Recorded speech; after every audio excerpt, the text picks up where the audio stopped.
കലാമണ്ഡലം സത്യഭാമ അങ്ങനെ തന്നെ പറയാം. അങ്ങനെ പറയാറില്ല എന്നാലും ഞാനത് പറയുന്നു. എന്തൊക്കെ തന്നെ പറഞ്ഞല്ലോ ടീച്ചറല്ലേ അവര്. ഞാൻ ആ ഒരു കാര്യത്തില് 50-50 ആണ്. കാരണം വെച്ചിട്ടുണ്ടെങ്കിൽ ആള് പറഞ്ഞ കുറേ കാര്യങ്ങളുണ്ട്. എന്തെന്നെയായാലും അത് വിഷമമുണ്ടാക്കുന്ന കാര്യം അതൊന്നും ഒരിക്കലും പറയാൻ പാടില്ല. പക്ഷെ ആള് പറഞ്ഞ വേറൊരു കാര്യമുണ്ട്. പണ്ട് ഇതിനെ അറിയപ്പെട്ടിരുന്നൊരു പേര് വേറെയാണ്. അതെന്താന്ന് ശില്പയ്ക്ക് അറിയോ? പറയാലോ അല്ലെ? മീഡിയയിൽ പറഞ്ഞൊരു കുഴപ്പമൊന്നുമില്ല. അതായത് അതിനെ പറഞ്ഞിരുന്നേ പണ്ട് കാലത്ത് ഒരു നിലയ്ക്ക് എൻ്റെ അഭിപ്രായത്തിൽ കലോത്സവം നടത്തരുത് കാര്യമായിട്ടാണ് ഞാൻ പറഞ്ഞത്. കാരണം കുട്ടികളുടെ മനസ്സിൽ വിഷമിപ്പിക്കണം. അല്ലെ പിന്നെ മത്സരമായിട്ട് നടത്തരുത്. സ്കൂളിൽ 8ാം ക്ലാസ്സിൽ പഠിക്കുമ്പോഴുള്ള ആഗ്രഹം സാധിച്ചത് മകളാണ്. അപ്പോ മകളിലൂടെ അതും കൂടെ അല്ല 2 മില്യണിലും മുകളിൽ വ്യൂവേഴ്സ് പോയിട്ടുള്ളൊരു വീഡിയോ ആണ്. പക്ഷെ കമൻസ് നമ്മുടെ കേരളത്തിൽ നിന്ന് വന്ന കമൻറ്റ് അച്ഛനമ്മയ്ക്കും വല്ല ബുദ്ധിമുട്ടുണ്ടോ നിങ്ങൾക്ക് പാൻറ് ഷർട്ട് വാങ്ങിത്തരാൻ, എന്തിനീ ചുരിദാർ ഇട്ട് നടക്കണേ. നമസ്കാരം, അബാക് മീഡിയയിലേക്ക് സ്വാഗതം. ഇന്ന് എനിക്കപ്പം ഉള്ളത് സുധീ നൃത്തപ്രിയനാണ്. നമസ്കാരം ചേട്ടാ. നമസ്തേ. ഈ ഡാൻസ് എന്നൊക്കെ പറയുമ്പോൾ പൊതുവെ ഒരു പെൺകുട്ടികളുടെ സാധനമാണ് വെപ്പ് അല്ലേ? പെൺകുട്ടികളായ ഡാൻസ് പഠിക്കാൻ പോകുന്ന ആൺകുട്ടികളാണെങ്കിൽ കളരി കരാട്ടെ ആ ഒരു രീതിയിലേക്ക് ഇപ്പൊ നമ്മൾ സ്കൂളിൽ പോവുകയാണെങ്കിൽ തന്നെ ഇതുമായി ബന്ധപ്പെട്ട് ഒരു കാര്യം പറയും. ഞങ്ങളിപ്പോ എടുത്ത എൻ്റെ ഒരു എന്താ പറയാ ബെസ്റ്റ് ഫ്രണ്ട്, എൻ്റെ ചങ്ക് ഫ്രണ്ട് എന്ന് പറയാം, അഖിൽ എന്നാണ് പേര്. പുള്ളിയുടെ കല്യാണത്തിന് ഒരു ഡാൻസ് സെറ്റ് ചെയ്യണമെന്ന് വെച്ചു. അവരുടെ വീട്ടിലങ്ങനെ ഡാൻസേഴ്സ് ഒന്നുമില്ല. ഇപ്പം ഞാനും എൻ്റെ സ്റ്റുഡൻസും ചേർന്ന് എനിക്ക് പടത്തിൻ്റെ പേരറിയില്ല, രൺവീർ സിംഗ് ഇപ്പം എടുത്തൊരു അതിൻ്റെ ഈ ഡോലാരെ പാട്ട് വെച്ചിട്ടാണ് കളിച്ചേക്കണേ. അതിൽ സെയിം ഒരു കഥക്കിൻ്റെ ഡ്രസ്സ് എന്ന് പറയണത് പക്കാ ചുരിദാർ പോലെ, അങ്ങനത്തെ ഒരു ചുരിദാർ പോലത്തെ ഒരു സംഭവമാണ്. അതിനെക്കുറിച്ച് അറിയുന്നവർക്കറിയാം, അറിയാത്തവർക്ക് അറിയില്ല. അപ്പൊ അത് വീഡിയോ ഉണ്ട് കിടക്കുന്നുണ്ട്. ആ സെയിം കോസ്റ്റ്യൂം ഞങ്ങൾ തയ്പ്പിച്ചിട്ടാണ് കളിച്ചത്.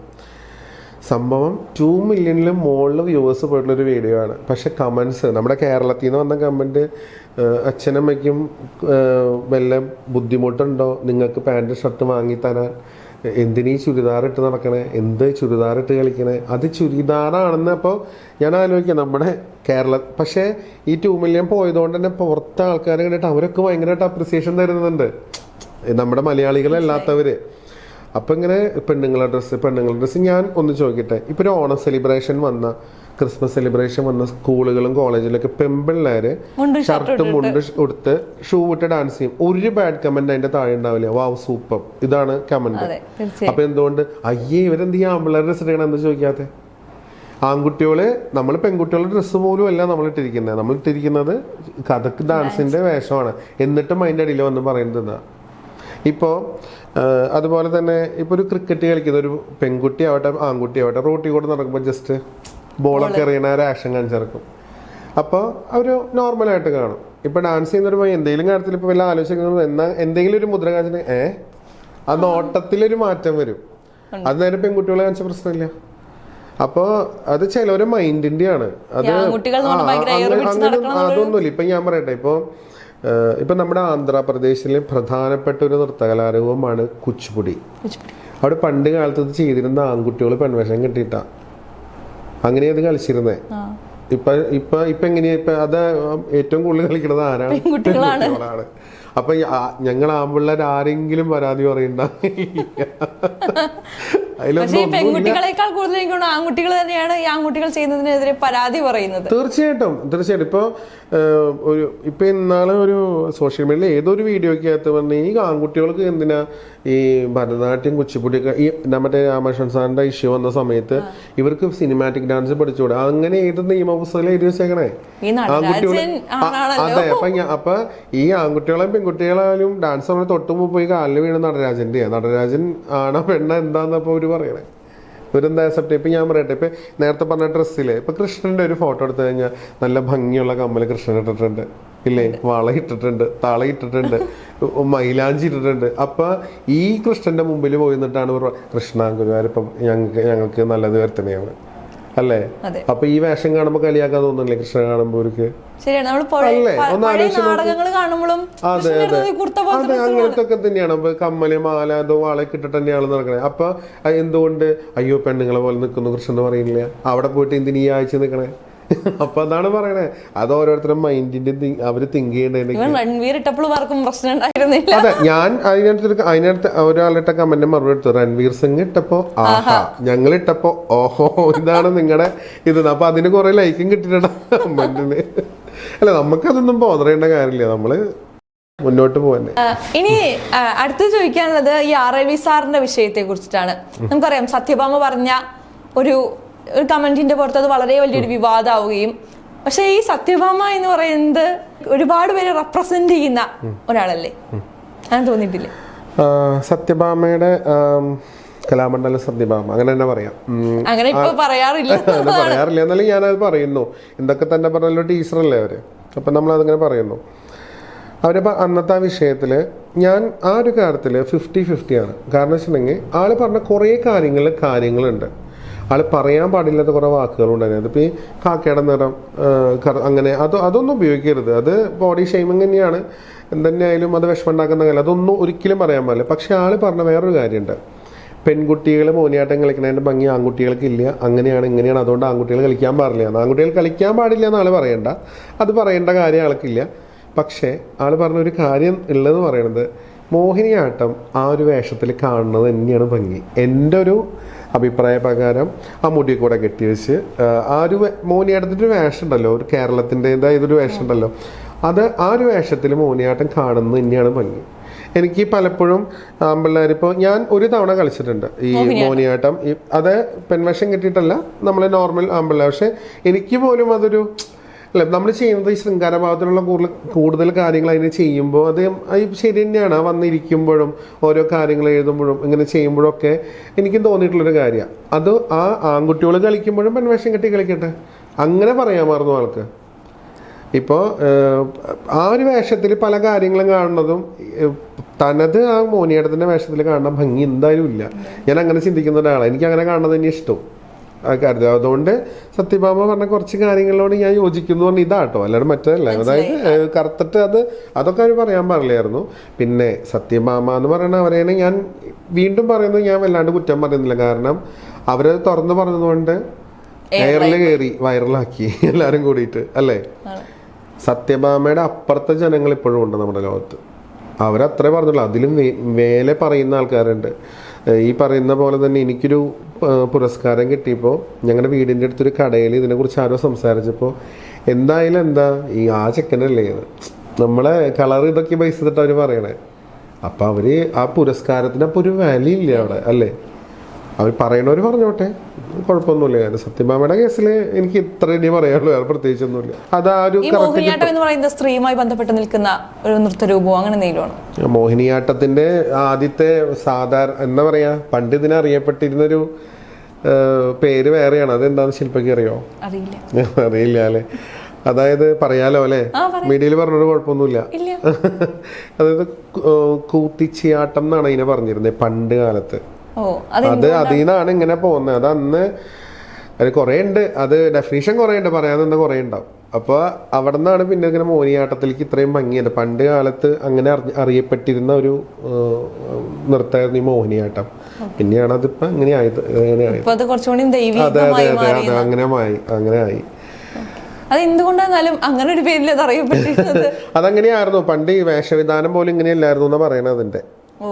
അങ്ങനെയൊക്കെ ആയിരുന്നു. അത് ഈ RLV സാറിന്റെ വിഷയം ഉണ്ടായിരുന്ന സമയത്ത് അദ്ദേഹത്തോട് ഞാൻ സംസാരിച്ചിട്ടുണ്ടായിരുന്നു. അന്ന് ഞാൻ അദ്ദേഹത്തോട് ചോദിച്ചൊരു ചോദ്യമുണ്ട്, ഇവർ ഇത്രയും പറയുമ്പോൾ എന്തിനാണ് നിങ്ങൾ ഈ മേക്കപ്പ് ഇട്ടുകൊണ്ട് വീണ്ടും സ്റ്റേജിൽ കയറാൻ നിൽക്കുന്നത് എന്ന് വെച്ച് കഴിഞ്ഞാൽ അവര് കുറ്റം പറയുന്നത് കറുപ്പിനെയാണ്. എന്നാൽ ഈ അവര് കുറ്റം പറഞ്ഞത് നമ്മൾ വലിയ പ്രശ്നമായി കാണുന്നുണ്ട്. പിന്നെ എന്തിനാണ് നമ്മൾ എല്ലാ ഡാൻസ് കളിക്കാൻ പോകുമ്പോഴും, ഇപ്പൊ വെളുത്തൊരു കുട്ടി ഡാൻസ് കളിക്കാൻ പോകുമ്പോഴാണെങ്കിൽ പോലും വീണ്ടും കുറെ മേക്കപ്പ് ഇട്ടിട്ടാണ് നമ്മൾ കയറുന്നത്, അല്ലെ? ഇതിപ്പോ കറുത്ത ഒരാളാണെങ്കിലും ഈ വെളുത്ത നിറത്തിലേക്ക് ആകാനുള്ള ശ്രമങ്ങൾ നടത്തുന്നുണ്ട്. അതിന്റെ ആവശ്യകത ഉണ്ടോ? ഇപ്പോ ഈ വിഷയം ഉണ്ടായതിനു ശേഷം സാർ അത് കളിച്ചപ്പോ എനിക്കും അങ്ങനെ തോന്നിയൊരു കാര്യമാണ്. ഇപ്പൊ അത് ആളുടെ ഇഷ്ടം, മേക്കപ്പ് ചെയ്യണം ചെയ്യാതിരിക്കുന്ന ആളുടെ ഇഷ്ടം. ഇപ്പോൾ ആളന്ന് മേക്കപ്പ് ചെയ്യാതെ കളിച്ചിരുന്നെങ്കിൽ ഇപ്പോൾ എന്താ പറയുക, സത്യഭാമ പറഞ്ഞതുകൊണ്ട് ഇങ്ങനെ ചെയ്തു, അങ്ങനെയും അന്ന് പറയുക ആൾക്കാർ. അതങ്ങനെ. പക്ഷേ എന്താ പറയുക, ഒരുപാട് പേര് പ്രതിഷേധിച്ചുകൊണ്ട് ഇത് ചെയ്തിട്ടുണ്ടായിരുന്നു. പല തെരുവുകളിലൊക്കെ ചെയ്തിട്ടുണ്ടായിരുന്നു. അവരൊക്കെ മേക്കപ്പ് ചെയ്യാതൊക്കെ ചെയ്തിട്ടുണ്ടായിരുന്നത്. പക്ഷേ എനിക്ക് തോന്നിയിട്ടുള്ളൊരു കാര്യം എന്ന് വെച്ചിട്ടുണ്ടെങ്കിൽ ഇതിന് ഈ വിവാദത്തിന് ശേഷം കലാമണ്ഡലത്തിൽ കളിച്ചപ്പോൾ സാറിന് മേക്കപ്പ് ചെയ്യാതെ കളിക്കാമായിരുന്നു എന്ന് എനിക്ക് തോന്നിയിരുന്നു. പിന്നെ അതൊക്കെ പേഴ്സണലാണ്, അത് ആളുടെ ഇഷ്ടം, എങ്ങനെ ചെയ്യണ്ടെന്നുള്ളത് ആൾ ചെയ്യട്ടെ. പിന്നെ ആള് മോഹിനിയാട്ടത്തിനെ കുറിച്ചൊക്കെ അത്രയും പഠിച്ചിട്ട് അത്രയും ലെവലിൽ നിൽക്കുന്ന ഒരാളും കൂടിയാണ്. എന്തൊക്കെ തന്നെ പറഞ്ഞാലും അത് വലിയൊരു സല്യൂട്ട് അദ്ദേഹം അർഹിക്കുന്നുണ്ട്. എന്തൊക്കെ തന്നെ ഇപ്പൊ റാങ്കും കിട്ടി, പക്ഷെ അത് വല്ലാണ്ട് ന്യൂസിലൊന്നും അങ്ങനെ ഞാൻ കണ്ടുപോലില്ല. പക്ഷെ എന്തൊക്കെ തന്നെ പറഞ്ഞോട്ടെ, ആൾ എന്തൊക്കെ ചെയ്തോട്ടെ, നമുക്ക് വേറെ ഒന്നും ചിന്തിക്കേണ്ട. ആൾ ഇത്രയും കഷ്ടപ്പെട്ടിട്ട് തന്നെയാണ് ഈ സംഭവം എടുത്തിട്ടുള്ളത്. അതിന് ആൾക്ക് വലിയൊരു സല്യൂട്ട് കൊടുത്തേ പറ്റൂ, അത് പറയാതിരിക്കാൻ പറ്റില്ല. ഇപ്പൊ നമ്മൾ ഈ ആറവിളി കോളേജിനെ കുറിച്ച് പറയുകയാണ്. ഇന്ന് രാവിലെ ഞങ്ങളുടെ ഒരു വാർത്തയുണ്ട്, ഈ കുട്ടികൾക്ക് പഠിക്കാൻ 15 കുട്ടികളൊക്കെയാണ് ഒരു ക്ലാസ്സിൽ പഠിക്കുന്നത്. കൂടുതൽ കുട്ടികളെ പഠിപ്പിക്കാനുള്ള സംവിധാനങ്ങൾ ഇല്ലാത്തതിന്റെ. അപ്പൊ നമ്മുടെ നാട്ടില് നമ്മൾ നമ്മുടേതാണെന്ന് പറഞ്ഞ് ഭയങ്കരമായി അഭിമാനിക്കുന്ന കാര്യങ്ങളാണ് ഡാൻസ് എന്ന് പറയുന്നത്, അല്ലെങ്കിൽ കലാരൂപങ്ങൾ എന്ന് പറയുന്നത്. എന്നാൽ അതിന് വേണ്ട രീതിയിൽ പ്രാധാന്യം കിട്ടുന്നില്ലല്ലോ. പ്രാധാന്യം കിട്ടുന്നില്ല എന്ന് പറഞ്ഞാൽ പ്രാധാന്യം കിട്ടുന്നില്ല എന്നല്ല, പ്രാധാന്യം കിട്ടുന്നുണ്ട്, അർഹതപ്പെട്ടവർക്ക് കിട്ടുന്നില്ല എന്ന് വേണമെങ്കിൽ പറയാം, അങ്ങനെയും പറയാം. അങ്ങനെ പലപ്പോഴും തോന്നുന്നുണ്ട്. ഇപ്പോൾ RLVയുടെ കാര്യം എടുത്തിട്ട് ഇപ്പോൾ ഒരു യൂത്ത് ഫെസ്റ്റിവൽ എടുത്തോട്ടെ, കഴിഞ്ഞ കൊല്ലം നമുക്ക് എന്തിനാ ഈ യൂത്ത് ഫെസ്റ്റിവൽ നടത്തുന്നത് എന്ന ചോദ്യം മനസ്സിൽ വരാവുന്ന രീതിയിലൊരു മത്സരമായിരുന്നു തൃശ്ശൂർ ഞാൻ കണ്ടത്. എന്നെ ഇപ്പോൾ തൃശ്ശൂർ ജില്ലാ കലോത്സവം നടന്നുകൊണ്ടിരിക്കുമ്പോൾ നമ്മൾ ആ കലോത്സവം അവിടെ നടന്നുകൊണ്ടിരിക്കുമ്പോൾ ഓഡിയൻസിൻ്റെ ഇടയിൽ ഇപ്പോൾ നമ്മളൊക്കെ ഓഡിയൻസ് ആണെന്ന് വിചാരിക്കാം. ഇത് കണ്ടുകൊണ്ടിരിക്കുമ്പോൾ ഒരു 10 ഐറ്റം കഴിഞ്ഞിട്ടുണ്ടെങ്കിൽ നമുക്കുള്ളിൽ ഇന്നതിനായിരിക്കും ഫസ്റ്റ്, ഇന്നതിന് സെക്കൻഡ്, അങ്ങനെ ഒരു സംഭവം ഉണ്ടാവും. ഈ റിസൾട്ട് ഔട്ട് വരുമ്പോഴേ ഈ ഫസ്റ്റ് സെക്കൻഡ് തേർഡ് ഓഡിയൻസ് വിചാരിച്ച ആൾക്കാർക്കേ ആയിരിക്കില്ല, ഒട്ടും പ്രതീക്ഷിക്കാത്ത ആൾക്കാർക്ക് ഫസ്റ്റ് സെക്കൻഡ്. അതെങ്ങനെ അങ്ങനെ വരുന്നു എന്നുള്ളത് കാലങ്ങളായിട്ടുള്ള സംഭവമാണ്. പക്ഷെ ഇപ്രാവശ്യം ഞാനത് ലൈവായിട്ട് കണ്ട കാര്യമാണ്. അത്രയും ഭംഗിയിൽ കളിക്കുന്ന കുട്ടികൾക്കും അത്രയും പെർഫെക്ഷൻ ആവട്ടെ, അഭിനയം ആവട്ടെ, എന്തോ ആവട്ടെ, ഒരു പ്രൈസിൻ്റെ 16ാം സ്ഥാനത്തൊക്കെ കൊണ്ടിട്ടേക്കണം ആ കുട്ടീനെയൊക്കെ. നമുക്ക് ആ ലിസ്റ്റ് കാണുമ്പോൾ കാണാമല്ലോ ഇത് എങ്ങനെ അവിടേക്ക് എത്തുന്നത്. അത് എന്താ പറയുക, ഒരു നിലയ്ക്ക് എൻ്റെ അഭിപ്രായത്തിൽ കലോത്സവം നടത്തരുത് കാര്യമായിട്ടാണ് ഞാൻ പറഞ്ഞത്. കാരണം കുട്ടികളുടെ മനസ്സിൽ വിഷമിപ്പിക്കണം. അല്ലെ പിന്നെ മത്സരമായിട്ട് നടത്തരുത്. ഇപ്പം എനിക്ക് തോന്നുന്നു തമിഴ്നാട്ടിലൊന്നും അങ്ങനെ മത്സരമൊന്നും ഇല്ലാന്ന് തോന്നുന്നു. ജസ്റ്റ് ഒരു എന്താ പറയുക ആർട്ട് ഡേ എന്ന് പറഞ്ഞിട്ട് ജസ്റ്റ് പ്രസന്റ് ചെയ്യുക, അങ്ങനെ എന്തെങ്കിലും കൂടെ വയ്ക്കുക എന്നുള്ളത്. എന്തിനാ ഈ മക്കളുടെ വിഷമം? വളരെയധികം. അത് ഞാൻ ആദ്യമൊക്കെ ഇങ്ങനെ പറഞ്ഞു കേട്ടിട്ടുള്ളൂ, ഞാൻ ലൈവായിട്ട് കിടന്ന് കഴിഞ്ഞ പോലെയാണ്. സംഭവം സത്യമാണെന്നുള്ളത് മനസ്സിലാക്കിയത് ഞാൻ കഴിഞ്ഞ പോലെ. ഞാനിപ്പോൾ എൻ്റെ മകളോട് പറയും, നന്നായിട്ട് പ്രസൻറ്റ് ചെയ്യുക. അവിടെ കണ്ടിരുന്നവർ അൻവിത അടിപൊളിയായിട്ട് കളിച്ചു ഇന്ന്, ഒരൊറ്റ വാക്ക്, അത് വലിയൊരു അവാർഡാണ്, അത് മതി. അങ്ങനെ അതുകൊണ്ട് തന്നെ കഴിഞ്ഞ കൊല്ലം സ്കൂളിൽ നിന്ന് യൂത്ത് ഫെസ്റ്റിവലുകൊണ്ട് ഇപ്പോൾ ടീച്ചർ ഇങ്ങനെ ബൈക്കപ്പ് ചെയ്ത് ബാക്കിലിരിക്കുമല്ലോ, ചെസ് നമ്പർ കുത്തിയിട്ട് ഇരിക്കുന്ന സമയത്തും മോളുടെ ടീച്ചർ അൻവിത നന്നായി കളിച്ചോളൂ, ഫസ്റ്റ് വാങ്ങിച്ചോളൂ. അച്ഛനോട് അങ്ങനെ പറഞ്ഞിട്ടില്ല, നന്നായിട്ട് കളിച്ചാൽ മതി എന്നാ പറഞ്ഞിട്ടുള്ളൂ, പ്രൈസ് വാങ്ങണ്ട പറഞ്ഞിട്ട്. ടീച്ചറാകെ ഞെട്ടി. ടീച്ചറോട് പറയാ, സാറ് എന്താ പറഞ്ഞ കൊച്ചിൻ്റെ അടുത്ത്? ഞാനതല്ല അങ്ങനെ പറഞ്ഞു. അങ്ങനെയൊന്നും പറയില്ലേ പറഞ്ഞില്ല. എനിക്ക് താല്പര്യമില്ല അങ്ങനെ എന്താ പറയുക, കോമ്പറ്റീഷൻ സ്പിരിറ്റിൽ കൊണ്ടുപോകാൻ താല്പര്യമില്ല. അത് എൻ്റെ മോളെന്നല്ല, എൻ്റെ അടുത്ത് പഠിക്കുന്ന എല്ലാ പിള്ളേരോടും പറഞ്ഞൊരു കാര്യം. ഞാൻ നന്നായിട്ട് കളിക്കുക, അവിടെ എല്ലാവരും കണ്ടിരുന്നവർ നന്നായിട്ട് ചെയ്തു എന്ന് പറഞ്ഞാൽ തന്നെ നമ്മൾ ഹാപ്പിയാണ്, അത്ര മതി നമുക്ക്. ഇപ്പോൾ എനിക്ക് ക്ലാസ്സുകളൊക്കെ കഴിഞ്ഞിട്ട് എൻ്റെ വീട്ടിലെത്തുമ്പോൾ മോളെ പഠിപ്പിക്കാൻ ടൈം കിട്ടാറില്ല. ചിലപ്പോൾ ഉറങ്ങിയിട്ടുണ്ടാവും, എല്ലാം വർക്ക് കഴിഞ്ഞിട്ട്. അപ്പോൾ മത്സരത്തിന് കൊണ്ടുപോകാൻ വേണം, കളിക്കുകയും വേണം ആയിട്ട്. അപ്പം ഞാൻ എൻ്റെ അവിടെ വേറൊരു കലാക്ഷേത്ര മൽനാഥ് എന്ന് പറഞ്ഞൊരു പയ്യനുണ്ട്, സാധ്യ ഡാൻസറാണ്. ഞാൻ ഇത്തിരി ആരാധിക്കുന്ന ഒരു പയ്യനും കൂടിയാണ്. ഞാൻ അവൻ്റെ അടുത്ത് കൊണ്ടാക്കിയിട്ടുണ്ട്. അപ്പോൾ അവിടെ പോയിട്ട് തിരിച്ചു വരുമ്പോൾ ഓരോ വിശേഷങ്ങൾ പറഞ്ഞു കേൾക്കുമ്പോൾ അപ്പം അതറിയാം ഓരോ കാര്യങ്ങൾ. അപ്പോൾ അച്ഛൻ അത് അങ്ങനെയായിരുന്നു ഇങ്ങനെയായിരുന്നു. ഇപ്പോൾ ഭയങ്കര ഇൻട്രസ്റ്റാണ്. ഇപ്പം അച്ഛൻ മകൾ എന്നൊരു സംഭവം ഉള്ള കാരണം തന്നെ ഞങ്ങൾക്കിടയിൽ അതുള്ള കാരണം അതുണ്ടാവും, അങ്ങനെ ഉണ്ടാവും. അപ്പം അതും കൂടെ മാറാൻ വേണ്ടിയിട്ട് ഞാൻ കൊണ്ടാക്കിയതാണ്. അപ്പൊ അവളും ഹാപ്പി, ഞാനും ഹാപ്പി, എല്ലാവരും ഹാപ്പിയാണ്. ഈ മകളെ സുധിച്ചേട്ടൻ ഒരു ടീച്ചർ ആയതുകൊണ്ടാണോ അവളെ ഡാൻസിലേക്ക് കൊണ്ടുവന്നത്? അത് അതിനെക്കുറിച്ച് പറയുമ്പോൾ സ്വാഭാവികമായിട്ട് ചിന്തിക്കും, ഡാൻസ് ടീച്ചറുടെ അല്ല ഡാൻസ് മാഷിൻ്റെ മോളോ മോനോ എന്തായാലും കളിക്കുന്നത് ഞാൻ എന്തായാലും ആ ഫീൽഡിലായിരിക്കും. പക്ഷെ ഞാൻ എൻ്റെ മോളെ ഡാൻസ് പഠിപ്പിച്ചിട്ടില്ല ശരിക്കും. അതായത് എൻ്റെ ക്ലാസ്സിൽ പോകുമ്പോൾ ഞാൻ കൊണ്ടിരുത്തും, കുഞ്ഞായിരിക്കുമ്പോൾ എൻ്റെ കൂടെ ഇങ്ങനെ കൊണ്ടിരുത്തും എന്നല്ലാതെ വേറെ അങ്ങനെ പഠിപ്പിക്കില്ല. ഒരു ദിവസം എൻ്റെ വൈഫിൻ്റെ അടുത്ത്, അതായത് അവളുടെ അമ്മയുടെ അടുത്ത് പറഞ്ഞു, അച്ഛൻ എന്നെ ഒരു സ്റ്റെപ്പ് പോലും പഠിപ്പിക്കണില്ല അമ്മ, എല്ലാ ചേച്ചിമാരെ മാത്രമേ പഠിപ്പിക്കണുള്ളൂ എന്ന്. അപ്പം നിനക്കതിന് കളിക്കാൻ ഇഷ്ടമുണ്ടോ എന്ന് ചോദിച്ചു അവളെ വൈഫ് ചോദിച്ചു. അപ്പോൾ ഉണ്ട്, എന്നാ നീ അച്ഛനോട് പറയുന്നു. അപ്പോൾ എന്നോട് പറഞ്ഞപ്പോൾ നീ കളിക്കണം, വെറുതെ നിന്നാൽ പോരാന്ന് പറഞ്ഞു. ഇല്ല ഞാൻ കളിക്കാതെ. പിന്നെയാണ് ഞാൻ പഠിപ്പിക്കാൻ തുടങ്ങിയത്. കാരണം നമ്മളൊരു കാര്യം ചെയ്യുമ്പോൾ അത് ഇൻട്രസ്റ്റ് ഇല്ലാണ്ട് അടിച്ചേൽപ്പിച്ചിട്ട് കാര്യമില്ല. അത് ആ കുട്ടിക്ക് ഇൻട്രസ്റ്റ് വേണം. അതിപ്പോൾ എൻ്റെ മോളൊന്നുമല്ല, ആരായാലും അല്ലേ. ആ കുട്ടിക്ക് അത് ഇഷ്ടമല്ലെങ്കിൽ പിന്നെ പിടിച്ചിട്ടൊരു കാര്യമില്ല. എത്ര ഭംഗി കളിക്കാൻ ശ്രമിച്ചാലും എത്തില്ല അവിടെ. ഇപ്പം അവളുടെ രീതിയിൽ മുന്നോട്ട് പോകുന്നുണ്ട്. അവൾ തന്നെ പ്രാക്ടീസ് ചെയ്യും. അത് കാണുമ്പോൾ സന്തോഷം. നമ്മളെന്തായാലും ഒരുപാട് സ്വപ്നങ്ങൾ എത്തിപ്പിടിക്കാൻ പറ്റുന്നുണ്ട്. തീർച്ചയായിട്ടും. എനിക്ക് നടക്കാത്ത പല കാര്യങ്ങളും ഇപ്പം തന്നെ കുറച്ചൊക്കെ ചെയ്തു തന്നിട്ടുണ്ട്. എനിക്ക് ഈശ്വരൻ എന്ന വലിയൊരു ഗിഫ്റ്റ്. നൃത്തം അതിന് 1ാം സ്ഥാനം പിന്നെ തന്നതാണ് എൻ്റെ മകള്. കാരണം സ്കൂൾ കാലഘട്ടത്തിൽ എന്നൊന്നും അങ്ങനെ കൊണ്ടുപോയിട്ടില്ല കലോത്സവത്തിന്. ഈ പറഞ്ഞ കുറേ കാരണങ്ങൾ തന്നെ, നമ്മൾ നേരത്തെ മുമ്പ് പറഞ്ഞ കുറേ കാര്യങ്ങൾ തന്നെ. അപ്പോൾ ഇവള് പഠിച്ചിരുന്ന സ്കൂളെന്ന് പറയുന്നത് എന്നോട് ഇങ്ങോട്ട് പറഞ്ഞു, മോളെ കൊണ്ടുപോവല്ലേ? ആ ശരി കൊണ്ടുപോകാന്ന് പറഞ്ഞു. അപ്പോൾ കൊണ്ടുപോകാന്ന് പറഞ്ഞാൽ നമുക്ക് സന്തോഷമായി. കൊണ്ടുപോകാൻ തയ്യാറാണല്ലോ. ഫസ്റ്റ് UP പഠിക്കുമ്പോൾ ഇവള് പോയ 2 ഐറ്റത്തിനും 1ാം സ്ഥാനം ലഭിച്ചു. അത് എനിക്ക് സന്തോഷത്തിൽ ഒരു സ്കൂളിലും ആ സ്കൂളിന്റെ ചരിത്രത്തിൽ ആദ്യമായിട്ടാണ് 1ാം സ്ഥാനം കിട്ടുന്നത്. ഇത്രയും വർഷം സ്കൂളായിട്ട് ഇപ്പം ഈ കഴിഞ്ഞ കൊല്ലായിരുന്നു 100ാം വാർഷികം. ഇത്രയും വർഷത്തിനിടയിൽ ആദ്യമായിട്ടൊരു അത് അവിടുന്ന് കൊണ്ടുപോയിട്ടുള്ള ഏത് ഐറ്റം നോക്കിയാലും 2ാം സ്ഥാനം 3rd കിട്ടിയിട്ടുണ്ട്. ഫസ്റ്റ് ഒരു ഐറ്റത്തിന് അവിടെ കിട്ടിയിട്ടില്ല. ഫസ്റ്റ് മേടിച്ചത് ഇതാ. അതിൻ്റെ ഒരു അഭിമാനം എനിക്കുണ്ട്. ഞങ്ങൾക്ക് ടീച്ചർമാർ ഇപ്പോഴും പറയും അത് ഒരു സന്തോഷം. അപ്പോൾ നമുക്ക് പറ്റാത്തത് അവള് വാങ്ങി തന്നിട്ടുണ്ട്. ഈ മഞ്ജു ചേച്ചിനെ കാണാൻ ഒരു അവസരം ഉണ്ടായില്ല അവള് കാരണം? അയ്യോ, അത് വലിയൊരു കാര്യമാണ്. മഞ്ജു ചേച്ചിയുടെ കേസ് പറഞ്ഞാൽ എൻ്റെ സുഹൃത്തുക്കളോടും എൻ്റെ വീട്ടുകാരോട് ചോദിച്ചാൽ പറയാ, സുധിച്ചേട്ടൻ എങ്ങനെ മഞ്ജു ചേച്ചി ഇത്ര ഇഷ്ടം എന്ന് ചോദിച്ചിട്ടുണ്ടെങ്കിൽ അവർ പറയും അവന് പിറക്കാതെ പോയി പെങ്ങളല്ലേ. കാരണം മഞ്ജു ചേച്ചി അത്രയും സ്കൂളിൽ കാലഘട്ടത്തിൽ അത് എന്താന്ന് വെച്ചിട്ടുണ്ടെങ്കിൽ അഭിനേത്രി ഓക്കെ, നല്ലൊരു നർത്തകി എന്നാണ് എനിക്ക് ഏറ്റവും ഇഷ്ടം. ആളുടെ ഡാൻസ് ആണെങ്കിൽ ആളുടെ, പിന്നെ അഭിനയം അതൊക്കെ. അപ്പം കുഞ്ഞിലേ തൊട്ട് അത് നമ്മൾ സ്കൂൾ പഠിക്കുമ്പോൾ തൊട്ട് എനിക്ക് തോന്നുന്നു 8ാം ക്ലാസ് പഠിക്കുമ്പോൾ തൊട്ടൊക്കെയാണ് മഞ്ജു ചേച്ചിനൊക്കെ വന്നു തുടങ്ങിയിട്ടുള്ളത്. അന്ന് തൊട്ടേ ഭയങ്കര ആഗ്രഹം. എന്നിട്ട് ഞങ്ങൾ സ്കൂളിൽ നിന്ന് ടൂർ പോയപ്പോൾ ഇങ്ങനെ അകലെന്നൊക്കെ കണ്ടിട്ടുണ്ട് എന്നല്ലാണ്ട് അടുത്ത് കാണാൻ എന്തെങ്കിലും പറ്റുമെന്നൊക്കെ ആഗ്രഹിച്ചിട്ടുണ്ട്. അങ്ങനെ പോകെ ഡാൻസ് പ്രോഗ്രാമൊക്കെ വരുമ്പോൾ പോയി കണ്ട് ഗുരുവായൂരൊക്കെ ഏറ്റവും മുന്നിൽ നിന്നിട്ടോ കണ്ടിട്ടുണ്ടാവാം. ഒന്ന് കാണാൻ പറ്റുമോ എന്നൊക്കെ ആഗ്രഹിച്ചിട്ടുണ്ട് നമ്മൾ. അങ്ങനെ എൻ്റെ മകളുണ്ടായി. LKG പഠിക്കുമ്പം ചേച്ചി അഭിനയിച്ച ആമി എന്നുള്ള പടം ഉണ്ടല്ലോ, അത് ഫാൻസി ഡ്രസ്സ് ചെയ്തു സ്കൂളിൽ. അത് ഫേസ്ബുക്കിലിട്ട് വൈറലായി ഫോട്ടോ. ആ വഴി നമുക്ക് മഞ്ജുച്ചിനെ കാണാൻ പറ്റി. ഇവിടെ ജാക്ക് എൻജിൽ എന്ന പടത്തിൻ്റെ ഷൂട്ട് ഇവിടെ ഹരിപ്പാട് നടക്കണ്ടായിരുന്നു. ഒന്നും അങ്ങോട്ട് കൊണ്ടല്ലോ എന്ന് ചോദിച്ചു. അപ്പോൾ ഞാൻ ആദ്യം എന്നെ വിളിച്ചപ്പോൾ എന്നെ പറ്റിക്കാന്ന് വിചാരിച്ചത്. ഞാൻ ഫോൺ കട്ട് ചെയ്തു. പിന്നെ 2ാമത് വിളിച്ചപ്പോഴാണ് എന്നാൽ പിന്നെ പോവാം, അപ്പോൾ ഫാമിലി ആയിട്ട് ചെന്നോളൂ എന്ന് പറഞ്ഞു നമ്മളോട്. അപ്പം നമ്മൾ പോകുമ്പോഴൊന്നും ഒരു ഉറപ്പില്ല കേട്ടോ, നമ്മൾ കാണോ ഇല്ലേന്നൊന്നും ഒരു ഉറപ്പ് നമുക്കില്ല.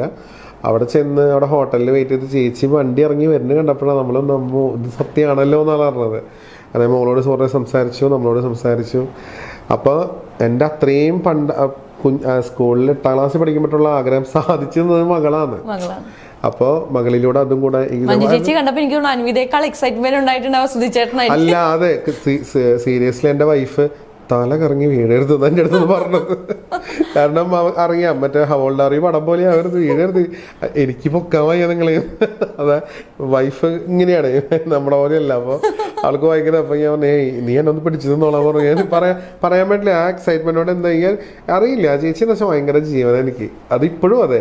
ഇപ്പം നമ്മളെ ചേച്ചിയും ഈ സിനിമ ഫീൽഡിൽ നിന്ന് മാറി എന്നൊരു കാലഘട്ടം ഉണ്ടായില്ലേ, ആ സമയത്താണെങ്കിൽ പോലും നമ്മളോട് ഇഷ്ടപ്പെട്ട ഒരു ആക്ട്രസിന് എന്തെങ്കിലും സംസാരം ഉണ്ടായിരുന്നു ഞാൻ മഞ്ജുവാരുടെ പേര് ഇങ്ങനെ പറയും. അപ്പം അതാണിപ്പോൾ അതിന് ഫീൽഡിലുള്ള ആര് ഫീൽഡിലുണ്ടെങ്കിലും ഇല്ലെങ്കിലും എനിക്ക് മഞ്ജുവിനെ ഇഷ്ടം, അത് ഉറപ്പാണ്. ഇതോ അറിയില്ല എന്താന്ന് ഒരുപാട് എനിക്ക് പിറന്നാൾ വിഷസൊക്കെ തന്നിട്ടുണ്ട് ചേച്ചി വീഡിയോ. പിന്നെ ഞാൻ ആള് കളിച്ചല്ലോ കിം കിം കിം കി ആ പാട്ടില്ലേ, അത് ഞാനും കളിച്ചിട്ടിട്ട് ചേച്ചി അത് കണ്ടിട്ട് എനിക്ക് മറുപടി ഇട്ടിട്ടുണ്ട് വീഡിയോയിലൂടെ. അതായത് ശ്രുതി കളിച്ച ഡാൻസ് ഞാൻ കണ്ടു, കിം കിം നന്നായിട്ടുണ്ട്, ഹാപ്പി ബർത്ത്ഡേ എന്നൊക്കെ പറഞ്ഞിട്ട്. അതൊക്കെ എൻ്റെ ലൈഫിൽ കിട്ടണ ഐറ്റമില്ല. ഞാനതൊക്കെ സൂക്ഷിച്ച് വെച്ചേക്കാണ്. വേറെ എന്തും ഫോണിൽ ഡിലീറ്റ് ചെയ്താലും ആ വീഡിയോ ഡിലീറ്റ് ചെയ്യില്ല ഞാൻ. അതിങ്ങനെ വെച്ചിട്ടുണ്ട് ഞാൻ. അപ്പൊ എന്തായാലും മകള് കാരണം അങ്ങനെ ഒരു നല്ല കാര്യം തീർച്ചയായിട്ടും മോളെ. ഈ മകളുടെ സ്കൂളിനെ കുറിച്ചിട്ട് പറഞ്ഞല്ലോ. അപ്പൊ നമ്മള് പണ്ട് എനിക്ക് ഇപ്പൊ ഉണ്ടോന്ന് എനിക്കറിയില്ല, പക്ഷെ ഞാനൊക്കെ സ്കൂളിൽ പഠിക്കുന്ന സമയത്ത് സ്കൂളിൽ തന്നെ നമുക്ക് ഈ ഒരു ഡിസ്ക്രിമിനേഷൻ അല്ലെങ്കിൽ ഒരു വേർതിരിവുണ്ട്, വെളുത്തതിന്റെ കറുത്തതിന്റെ. അത് ഇപ്പൊ ഉണ്ടോന്ന് എനിക്കറിയില്ല, പക്ഷെ പണ്ട് കാലത്ത് അത് കൂടുതൽ ഉണ്ടായിരുന്നില്ലേ? പണ്ട് കാലത്ത് ഇഷ്ടംപോലെ ഉണ്ടായിരുന്നു. ഞാൻ നേരത്തെയും പറഞ്ഞിട്ടുള്ള കാര്യങ്ങളാണ്. പണ്ട് കാലത്തും ഇഷ്ടംപോലെ ഇങ്ങനെ ഇങ്ങനെ കുറച്ച് കളറ് കുറഞ്ഞ കുട്ടികളെ ഡാൻസിനൊക്കെ നിർത്തുമ്പോൾ പിന്നിലെ നിർത്തുക, എന്നിട്ട് ഔട്ട് വരുമ്പോൾ ഓഡിയൻസ് പറയും ആ കുട്ടി കളിച്ച പോലെ ആരും കളിച്ചില്ല. അങ്ങനെയൊക്കെ സംഭവങ്ങൾ ഉണ്ടായിട്ടുണ്ട്. പക്ഷെ ഇപ്പം അത് കുറവാട്ടോ. ഇപ്പം ഞാൻ അതുകൊണ്ട് തന്നെ എൻ്റെ മോളെ കാര്യത്തിലൊക്കെ, എൻ്റെ മോളും അങ്ങനെ അത്രയും നല്ല കളറുള്ള കുട്ടിയൊന്നുമല്ല. അപ്പോൾ കാലത്ത് ഇങ്ങനെ, പക്ഷേ സ്കൂളൊക്കെ ഭയങ്കര സപ്പോർട്ട്. അത് മോളെന്നല്ല, എല്ലാവരും സപ്പോർട്ട് ചെയ്യുന്ന ടീച്ചേഴ്സാണ്. പണ്ട് ഉള്ള അത്രയും ഇല്ല, ഉണ്ട്, പലയിടത്തും ഉണ്ടെന്ന് പറഞ്ഞു കേട്ടിട്ടുണ്ട്. പക്ഷെ ഇപ്പം അത് കുറവാണ്. സ്കൂൾ സമയത്തൊക്കെ അങ്ങനെ എന്തെങ്കിലും പ്രശ്നങ്ങളൊക്കെ ഒരുപാട് തവണ അത് എന്താ പറയുക, സത്യം പറഞ്ഞത് പറഞ്ഞ് ഒരുവിധമായ കാര്യങ്ങളാണ് ഞാനതൊക്കെ. സ്കൂൾ കാലഘട്ടത്തിൽ ഞാൻ മുൻപ് പലപ്പോഴും പറഞ്ഞിട്ടുണ്ട്. ഇതിൻ്റെ പേരിൽ തന്നെ പെട്ടെന്നൊന്നും 10ാം ക്ലാസ് കഴിഞ്ഞ് ഇറങ്ങിപ്പോയാൽ മതി എന്ന് വരെ പ്രാർത്ഥിക്കാന്ന് പറയില്ലേ നമ്മളെ. എങ്ങനെയെങ്കിലുമൊക്കെ അങ്ങനെയൊക്കെ ഉണ്ടായിരുന്നു. ഇപ്പം ഒരു പ്രൈമറി ലെവൽ വരെ പ്രശ്നം ഉണ്ടായിരുന്നില്ല. അവിടെ നിന്ന് അങ്ങോട്ട് കയറിയതിന് ശേഷമാണ് നമുക്ക് ഇങ്ങനെ അന്ന് സപ്പോർട്ട് ചെയ്യുന്ന ഒരു 3-4 ടീച്ചേഴ്സ് നമ്മുടെ കൂടെ ഉണ്ടാവും. അത് വേറെ കാര്യം. പക്ഷെ അവർ പറഞ്ഞിട്ടൊന്നും കേൾക്കൊന്നുമില്ല. ഒരിക്കലും ഒരു അനുഭവം ഉണ്ടായിട്ടുള്ളതാണ്. ഞാനൊരു കുട്ടിയെ ഡാൻസ് പഠിപ്പിച്ച് അതൊക്കെ കഴിഞ്ഞത് പ്രസൻറ്റ് ചെയ്യുന്നതിന് മുമ്പ് ഒരു സ്ക്രീനിങ് എന്ന് പറഞ്ഞിട്ട് സ്കൂളിൽ സംഭവം ഉണ്ടാവുമല്ലോ, കാണിച്ചു കൊടുത്തിട്ട് പിറ്റേ ദിവസം ഇവള് വീണ്ടും എൻ്റെ വീട്ടിൽ പ്രാക്ടീസ് ചെയ്യാൻ വന്നിട്ട് കളിച്ചപ്പോൾ പല സ്റ്റെപ്പുകളും മാറിയിരിക്കണം. ഇതെന്താ ഇങ്ങനെ, ഇതെന്താ ഇപ്പം നീ അല്ല ടീച്ചർ ഇങ്ങനെ കളിക്കാൻ പറഞ്ഞു. ഏത് ടീച്ചർ? ഇപ്പം സ്കൂളിൽ ഒരു ടീച്ചറെ പേര് പറഞ്ഞു. ഞാൻ ആ ടീച്ചറെ പോയി കണ്ടു. ടീച്ചർ എന്താ പറഞ്ഞത്, എനിക്കത് അവിടെ പെർഫെക്ഷൻ, ഇവർ ഇത്രയും നല്ല ഡാൻസ് ടീച്ചറാണ്, അപ്പോൾ ഈ കുട്ടീനെ എൻ്റെ അടുത്ത് പറഞ്ഞേക്കേണ്ട കാര്യം ഉണ്ടായിരുന്നു. അതെനിക്ക് പെർഫെക്ഷൻ തോന്നിയില്ല. അന്ന് ആ ടീച്ചർ ഡാൻസുമായി ബന്ധപ്പെട്ട ഒരാളല്ല. ഈ പാട്ട് എൻ്റെ മകളൊരുക്കി കളിച്ചിട്ടുണ്ടെന്ന് ആ ടീച്ചർ പറയുന്നത്. അന്ന് അങ്ങനെയാണ് പഠിപ്പിച്ചേക്കണേന്ന്. ആ കുട്ടിയെ വേറെ സാറ് പഠിപ്പിച്ചായിരിക്കില്ലേ.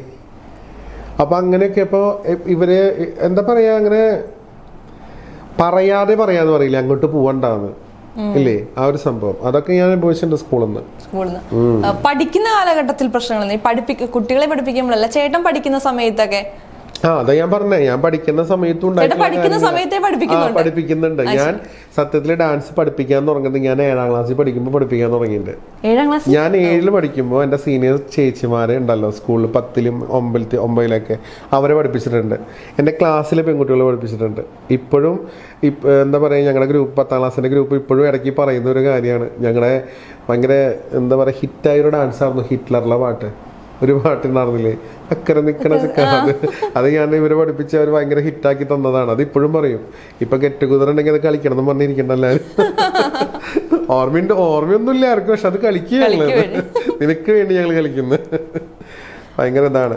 പിന്നെ അതുപോലെ തന്നെ എടുത്ത് പറയേണ്ട ഒരാളുണ്ട് എൻ്റെ കൂടെ 1ാം ക്ലാസ് തൊട്ട് 10ാം ക്ലാസ് പഠിച്ച ഹിത എന്ന് പറഞ്ഞൊരു കുട്ടി. ഹിത ടി ഭരതൻ എന്ന് പറഞ്ഞ ആളെ പേരായിരുന്നു, ഇപ്പൊ ഹസ്ബൻഡിന്റെ പേരാണ്. അവളെപ്പോഴും ഇപ്പം ഇങ്ങനെയുള്ള സംഭവങ്ങളൊക്കെ കാണുമ്പോൾ പറയും, സുധി നീ ഒരൊറ്റ കാര്യം, എനിക്ക് ഭയങ്കര ഞാൻ ചിന്തിക്കാത്തൊരു കാര്യം, ഇപ്പം നമ്മൾ റോട്ടിൽ കൂടെ പോകുമ്പോൾ ഒരു വണ്ടി പാസ് ചെയ്യണമെങ്കിൽ അതിൻ്റെ ചെളി നമ്മുടെ മേലെ തെറിച്ചു, അല്ലെങ്കിൽ ചാണകം മേലെ തെറിച്ചു. നമ്മൾ ആ മേലെ തെറിച്ചിട്ടുണ്ടെങ്കിൽ ഇതെൻ്റെ മേലിരിക്കേണ്ടതാണെന്ന് പറഞ്ഞാൽ നടക്കൂലല്ലോ എന്ന്. നമ്മളത് കഴുകി കളയും. ഇതെൻ്റെ മേലിരിക്കേണ്ടതാണെന്ന് പറഞ്ഞാൽ അത് വെച്ചുകൊണ്ട് നമ്മൾ നടക്കും. ഇതെൻ്റെ മേലിരിക്കേണ്ടതല്ല, നമ്മളത് കഴുകി നമ്മൾ പിന്നെ മുമ്പോട്ട് പോവാം.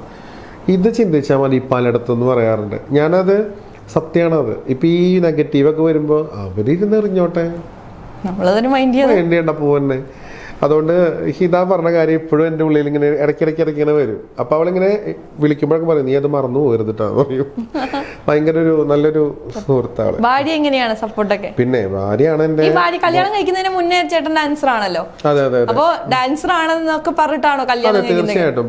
ഇപ്പോൾ എൻ്റെ ഭാര്യ എന്ന് പറയുന്നത്, ഞാൻ ആദ്യം പെണ്ണ് കാണാൻ പോയത് മലപ്പുറത്താണ്, 2ാമത് പോയത് ഈ ട്രിവാൻഡ്രം സൈഡിലാണ്.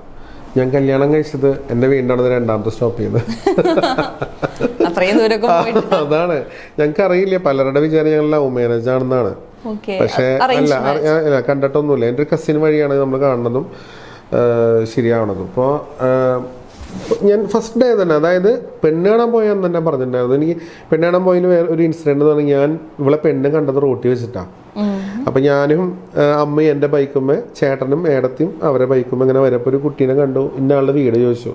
അപ്പം ആ കുട്ടി, അതെൻ്റെ വീടല്ലേ. ഓ ഇതാണ് കക്ഷി. അപ്പോൾ അങ്ങനെയാണ് പെണ്ണ് കണ്ടത്. അങ്ങനെ അപ്പോൾ കയറി ചെന്ന് എനിക്ക്, പക്ഷേ അപ്പം തന്നെ എന്തോ ആളുടെ പെരുമാറ്റമൊക്കെ ഭയങ്കര ഇഷ്ടമായി. അപ്പോൾ ഞാൻ അങ്ങനെ പറഞ്ഞു, ഇങ്ങനെ ഡാൻസറാണ്. അപ്പോൾ ഡാൻസർ ആകുമ്പോൾ തന്നെ പെൺകുട്ടികളുടെ കൂടെ കുറച്ച് കൂടുതൽ ഇടപഴകേണ്ടി വരും, മെയിൽ തൊടേണ്ടി വരും. അങ്ങനത്തെ കാരണം ഡാൻസർ അല്ലാത്ത ഒരാളാണ്, എന്താവെന്ന് പറയാൻ പറ്റില്ലല്ലോ. അപ്പം അതൊക്കെ നേരത്തെ പറഞ്ഞ് അങ്ങനെ ഓക്കെ ആക്കിയിട്ടുണ്ടായിരുന്നു. അന്ന് രാത്രി തന്നെ ഒരു ഓക്കെ ആന്ന് പറഞ്ഞ് ഞങ്ങളെ വിളിക്കുകയും ചെയ്തു. അത് കഴിഞ്ഞ് കല്യാണം കഴിഞ്ഞതിന് ശേഷം നിങ്ങൾ അന്ന് പറഞ്ഞില്ലേ പെൺകുട്ടികളെ കൂടെ ഇങ്ങനെ അവർ നീ ഇത് ഇപ്പോഴാണോ ചോദിക്കുന്നത്? അല്ല, ഞാനത് വെറുതെ ചോദിച്ചതാണ്. അപ്പോൾ അത് അറിയില്ല, ഒരു ഐഡിയ ഇല്ല ഡാൻസുമായി ബന്ധം, ഒരു ബന്ധമില്ലാത്ത ഒരാളാണ് അവളും. അവളുടെ ഫാമിലിയിൽ ആരുമില്ല. പക്ഷെ ഇപ്പം ഉണ്ടല്ലോ അവർ ഭയങ്കര സപ്പോർട്ടാണ്. എൻ്റെ മോൾ ഇപ്പം അവരുടെ വീടിൻ്റെ അവിടെ എന്തെങ്കിലും ഫംഗ്ഷൻ ഉണ്ടെങ്കിൽ ഇവള് ഹെൽപ്പ് ചെയ്യും പോയിട്ട് ഡാൻസുമായി ബന്ധപ്പെട്ട്. അവൾക്ക് അറിയില്ലെങ്കിലും ഡാൻസ് പഠിപ്പിക്കാനോ കളിക്കുന്ന അറിയാം, അത് ചെയ്യുന്നത് ഭംഗിയില്ല എന്നുള്ളത് അവൾക്ക് പറയാൻ പറ്റും. അത്രയും സപ്പോർട്ടാണ് നൃത്തവുമായി ബന്ധപ്പെട്ട്. ഈ നെഗറ്റീവ് കമന്റ്സ് കാണുമ്പോൾ അവരെന്താ പറയുന്നത്? നെഗറ്റീവ് കമന്റിലുപരി നമ്മൾ ഈ ടിക്ടോക്ക് തുടങ്ങിയ കാലം തൊട്ടാണ് നമ്മളെ 4 പേരിങ്ങനെ അറിയാൻ തുടങ്ങിയത്. അപ്പോൾ ടിക്ടോക്കിൽ ഒരു ദിവസം ഞാൻ ലൈവ് പോയപ്പോഴേ എൻ്റെ ലൈവിൽ കുറേ പിള്ളേരുകൾ ഇങ്ങനെ വന്നിട്ട് സുധിയായിട്ടാ ഡാൻസ് കാണാണ്ട് അങ്ങനെ കുറേ വന്നപ്പോൾ ഈ വന്ന പിള്ളേരൊക്കെ ഡാൻസേഴ്സാണ്, ബോയ്സ്. അപ്പോൾ ഇൻബോക്സിൽ മെസ്സേജ് അയക്കാൻ പറയും. അപ്പോൾ അവർ നമ്പറൊക്കെ അയച്ചിട്ട് ഞങ്ങളിങ്ങനെ പരിചയപ്പോൾ ഞാനപ്പോൾ ആലോചിച്ചു ഒരു ട്രൂപ്പ് തുടങ്ങിയാൽ എന്താ, നല്ല രസമായിരിക്കില്ലേ? അങ്ങനെ ഞങ്ങൾ തുടങ്ങി. താണ്ഡവം നൃത്ത സഹോദരന്മാർ എന്ന് പറഞ്ഞിട്ട് ട്രൂപ്പ് തുടങ്ങി. ഞങ്ങൾ ബോയ്സ് മാത്രം. ഭയങ്കര റീച്ചായിരുന്നു ആ ടൈമിൽ. എവിടെ പോയാലും ഞങ്ങളെ മനസ്സിലാവുക, അങ്ങനത്തെ ഒരു സംഭവമൊക്കെ ഉണ്ടായിരുന്നു. പിന്നെ എവിടെയായാലും ഏതൊരു ഡിപ്പാർട്ട്മെൻറ്റിലായാലും വല്ലാണ്ട് ആൾക്കാർ കൂടിക്കഴിഞ്ഞുണ്ടാവുന്ന ഇഷ്യൂസ് തന്നെയും അവിടെ ഉണ്ടായിട്ടുണ്ടായിരുന്നുള്ളൂ. നല്ല പിള്ളേരുകളായിരുന്നു. അവിടെ നിന്ന് ഇവിടുന്നൊക്കെ കേട്ടിട്ട് എന്തൊക്കെയായി അതിങ്ങനെ ഇത് പോയ പോലെയായി. ഞാൻ അതിൽ നിന്ന് പോന്നു. അപ്പോൾ പലരും അതിൽ നിന്ന് പിന്നെ അങ്ങനെ പോയി. പിന്നെ കുറച്ച് പേര് നമ്മുടെ കൂടെ നിന്നവരുണ്ടായി. അപ്പം എനിക്ക് നമ്മൾ വീട്ടിലെ പല കാര്യങ്ങൾ പോലും മാറ്റി വെച്ചിട്ടൊക്കെ ആയിരിക്കും ഇതിൻ്റെ കാര്യത്തിന് നടന്നിട്ടുണ്ടാവുക. നോർമലായിട്ട് ഡാൻസുമായി ഒരു ബന്ധമില്ലാത്തൊരു വൈഫാണെങ്കിൽ പിറ്റേ ദിവസം പറയും നിങ്ങൾ ഇതോടെ നിർത്തിക്കോന്ന് പറയും, ഇല്ലേ? അപ്പോൾ ഞാൻ ഇങ്ങനെ വിഷമിച്ചിരിക്കുകയായിരുന്നു. അപ്പോൾ ഇങ്ങനെ പറഞ്ഞപ്പോൾ എന്നോട് പറഞ്ഞു നിങ്ങൾ ഇങ്ങനെ ഇരിക്കല്ലേ? അപ്പോൾ ഞാൻ ഇല്ല, നിർത്തി. ഇനി നമ്മുടെ ഡാൻസ് നമ്മുടെ പിള്ളേർ അല്ല, അങ്ങനെയല്ല. നിങ്ങളുടെ കൂടെ വിശ്വസിച്ച് കുറച്ച് പിള്ളേരൊക്കെ ഉണ്ട്, അവരെ വെച്ച് വേറെ ട്രൂപ്പ് തുടങ്ങുന്നത്.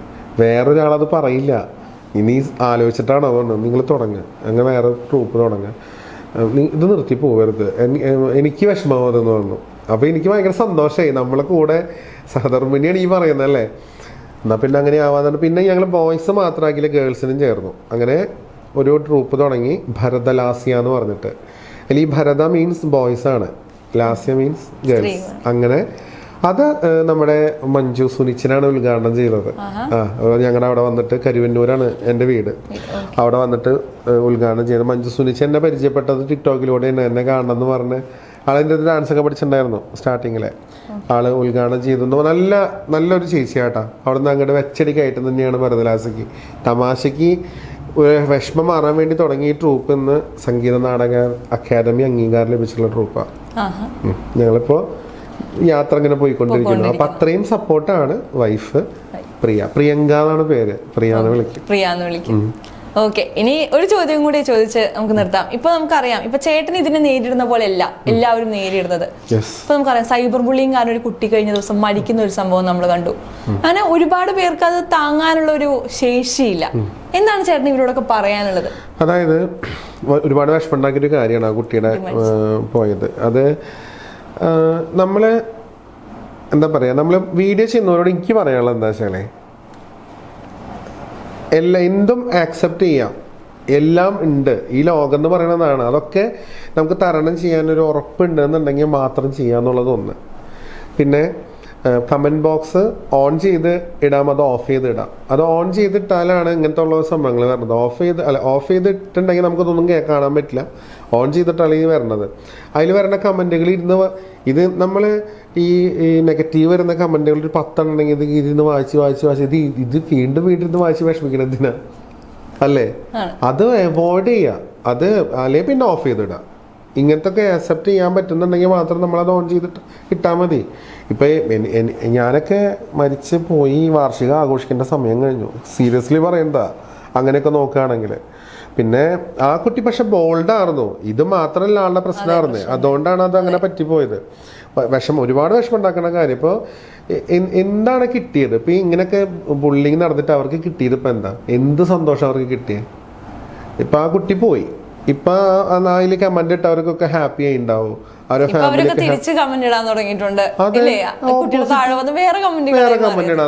അപ്പോൾ വീഡിയോ ചെയ്യുന്നവരോട് പറയാനുള്ളത്, നമ്മൾ ചെയ്യാം, നമുക്ക് ഇഷ്ടമുള്ളത് നമ്മൾ ചെയ്യാം. ഒറ്റ ലൈഫുള്ളൂ, എൻജോയ് ചെയ്ത് മുന്നോട്ട് പോവാം. പിന്നെ സൈബർ ബുള്ളിങ് അത് സ്വാതന്ത്ര്യമാണെന്നാണ് എല്ലാവരും പറയണത്. എന്ത് സ്വാതന്ത്ര്യമാണെങ്കിലും നമുക്കറിയില്ല നമ്മളേനെ. അത് നമ്മുടെ ഭാഗത്ത് മിസ്റ്റേക്ക് ഒന്നും നമ്മൾ ഓക്കെയാണ്, നമുക്ക് ഉറപ്പുണ്ടെങ്കിൽ വേറെ ആരും ബോധിപ്പിക്കേണ്ട, ആരും ആലോചിക്കേണ്ട കാര്യമില്ല. വൃത്തിയായിട്ട് മുന്നോട്ട് പോവാം, ഒരു കുഴപ്പമുണ്ടാവില്ല.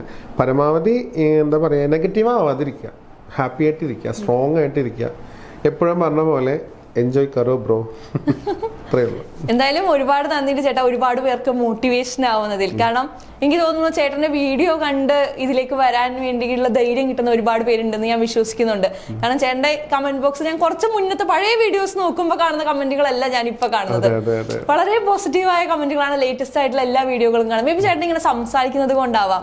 അതുകൊണ്ട് ഇത്രയും പോസിറ്റീവായിട്ട് തന്നെ മുന്നോട്ട് പോവുക. അൻവിതയും ചേട്ടനെ പോലെ തന്നെ ഒരു അടിപൊളി ഡാൻസർ ആവട്ടെ. സന്തോഷം. ഓൾ ദ ബെസ്റ്റ് ചേട്ടാ. Thank you so much.